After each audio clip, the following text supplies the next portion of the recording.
देवी सप्तशती। अध्याय 8। रक्त बीज का वध। माँ चामुंडा की वह शक्ति जो असंभव को संभव कर देती है। नमस्कार दोस्तों, स्वागत है आपका हमारे YouTube चैनल विक्रमादित्य पर। आज हम आपके लिए लेकर आए हैं एक ऐसी रोमांचकारी और आत्मा को प्रज्वलित करने वाली कथा जो आपके हृदय में माँ दुर्गा और माँ चामुंडा की अजय शक्ति का प्रकाश जगा देगी। शीर्षक है देवी सप्तशती, अध्याय 8। रक्त बीज का वध। वह शक्ति जो बुराई को जड़ से उखाड़ देती है। यह कथा सिर्फ एक कहानी नहीं, बल्कि दिव्य साहस, बुद्धिमत्ता और धर्म की विजय का प्रतीक है। कल्पना कीजिए, एक ऐसा असुर जिसके रक्त से हजारों असुर जन्म लेते हैं और फिर भी माँ चामुंडा उसे पल में नष्ट कर देती है। क्या आप उस शक्ति से जुड़ना चाहेंगे? यह कथा आपके भीतर की आध्यात्मिक ऊर्जा को जागृत करेगी और आपको माँ दुर्गा की अनंत कृपा से जोड़ेगी।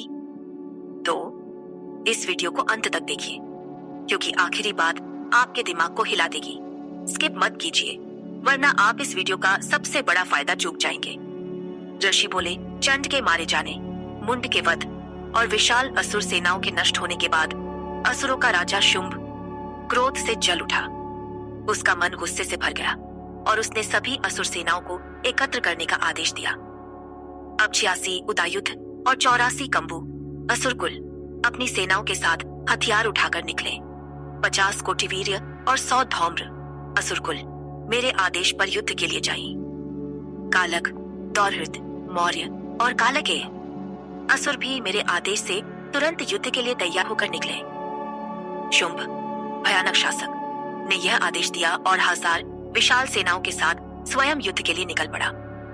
चंडिका ने उस भयानक सेना को आते देखा और अपनी धनुष की टंकार से पृथ्वी और आकाश को गुंजाने लगी। हे राजन, तब उनके सिंह ने जोरदार गर्जना की और चंडिका ने अपनी घंटी की आवाज से उस शोर को और बढ़ा दिया। माँ काली ने अपने विशाल मुख से भयानक चीखों के साथ धनुष, सिंह और घंटी के शोर को दबा दिया।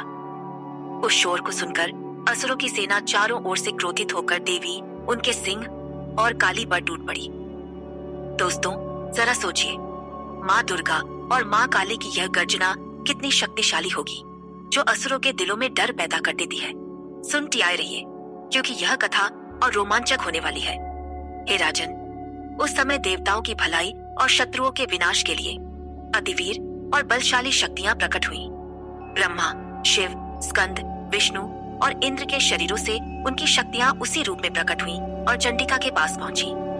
जैसा देवता का रूप, उनकी सजावट और उनका वाहन था, वैसी ही उनकी शक्ति असुरों से युद्ध करने आई।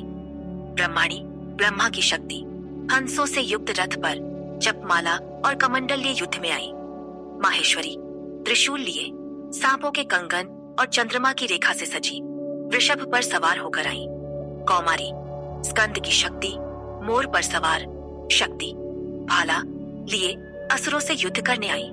वैष्णवी, विष्णु की शक्ति, गरुड़ पर सवार शंख, चक्र, गदा, धनुष और तलवार लिए युद्ध में उतरी। वाराही, विष्णु के वराह रूप की शक्ति, उसी वराह रूप में युद्ध के लिए आई। नारसिंही, विष्णु के नरसिंह रूप की तरह अपनी माने हिलाकर नक्षत्रों को बिखेरती हुई युद्ध में आई। ऐन्द्री, इंद्र की तरह 1000 आंखों वाली वज्र लिए गजराज पर सवार होकर युद्ध में उतरी। तब शिव इन देव शक्तियों से घिरे हुए चंडिका से बोले, मेरी प्रसन्नता के लिए असुरों को जल्दी मार डालो।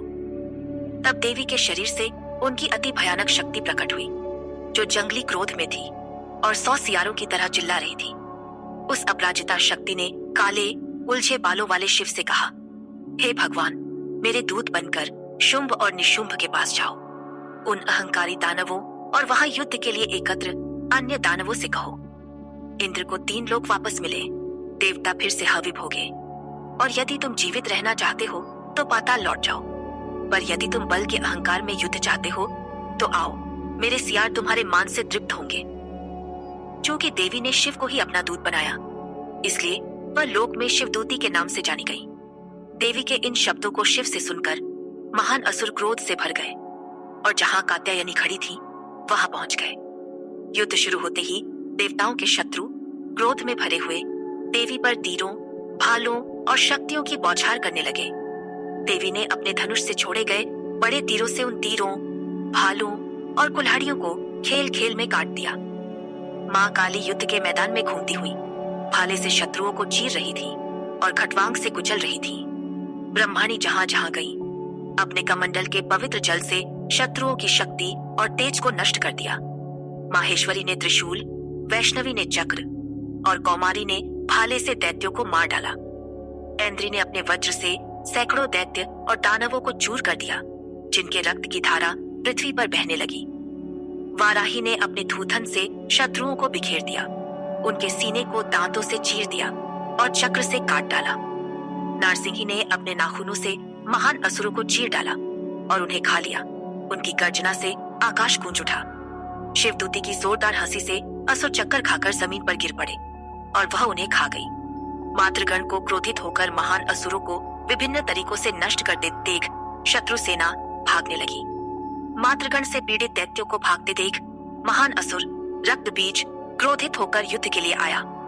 रक्तबीज की खासियत थी कि जब भी उसके शरीर से रक्त की बूंद जमीन पर गिरती, उसी आकार का एक नया असुर पैदा हो जाता। उस महान असुर ने गदा लिए ऐन्द्री से युद्ध किया।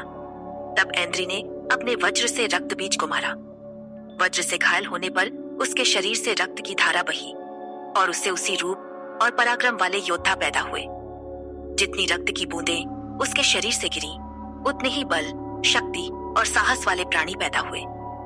वे रक्त से जन्मे योद्धा मातृगण के साथ भयानक हथियारों से उग्र युद्ध करने लगे। जब ऐन्द्री ने फिर वज्र से उसके सिर पर प्रहार किया तो फिर रक्त बहा और उससे हजारों असुर पैदा हुए।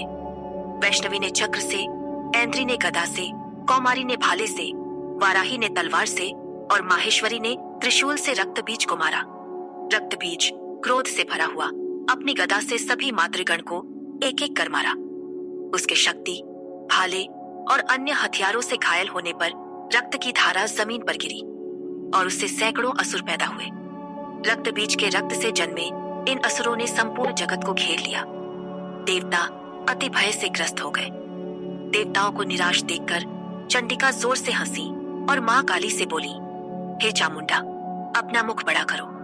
मेरे हथियारों के प्रहार से गिरने वाली रक्त की बूंदों और उनसे जन्मे महान असुरों को अपने मुख से तुरंत ग्रहण कर लो। युद्ध के मैदान में घूमो और रक्तबीज से उत्पन्न असुरों को खा जाओ। ऐसा करने से यह दैत्य रक्तहीन होकर नष्ट हो जाएगा। जब तुम इन उग्र असुरों को खाओगी तो और नए असुर नहीं पैदा होंगे। यह कहकर देवी ने रक्तबीज को भाले से मारा और चामुंडा ने उसके रक्त को अपने मुख में पी लिया। रक्तबीज ने गदा से चंडिका पर प्रहार किया, लेकिन इससे देवी को जरा भी दर्द नहीं हुआ। उसके घायल शरीर से रक्त की धारा बही और चामुंडा ने उसे अपने मुख से ग्रहण कर लिया। रक्त से जन्मे महान असुरों को चामुंडा ने मुख में खा लिया और उसका रक्त पी लिया। देवी ने भाले, वज्र, तीरों, तलवारों और शक्तियों से रक्तबीज पर हमला किया, जबकि चामुंडा उसका रक्त पीती रही। हे राजन, हथियारों की चोट से घायल और रक्तहीन होकर महान असुर रक्तबीज जमीन पर गिर पड़ा। तब देवताओं को असीम आनंद प्राप्त हुआ और उनके मातृगण रक्त से मस्त होकर नृत्य करने लगे। दोस्तों, यह कथा हमें सिखाती है कि माँ दुर्गा और माँ चामुंडा की शक्ति के सामने कोई नहीं टिक सकता। रक्तबीज का अंत हमें भयमुक्त जीवन और धर्म की रक्षा का संदेश देता है। सुनते रहिए, क्योंकि आखिरी बात आपके दिमाग को हिला देगी। स्किप मत कीजिए, वरना आप इस वीडियो का सबसे बड़ा फायदा चूक जाएंगे। कथा का सार। यह अध्याय 8 हमें माँ चंडिका और माँ चामुंडा की उस अजेय और बुद्धिमान शक्ति की याद दिलाता है, जो असंभव को संभव कर देती है। रक्तबीज का अहंकार और उसकी अनंत सेना देवी की रणनीति और चामुंडा की शक्ति के सामने नष्ट हो गई। मातृगण और शिवदूती की गर्जना हमें सिखाती है कि सत्य और धर्म हमेशा जीतते हैं। यह कथा हमें भक्ति, साहस और आत्मविश्वास से भर देती है। चाहे कितना भी बड़ा संकट हो, माँ दुर्गा और माँ चामुंडा की कृपा से सब कुछ संभव है। अब वह आखिरी बात जो आपके दिमाग को हिला देगी। हमारा चैनल विक्रम आदित्य न सिर्फ ऐसी प्रेरक कहानियां लाता है, बल्कि आपके जीवन के हर सवाल का जवाब देता है। अभी एक पल रुकिए और हमारे चैनल को सब्सक्राइब करें और हमारे व्हाट्सएप नंबर 7980210280 पर मैसेज करें। क्यों?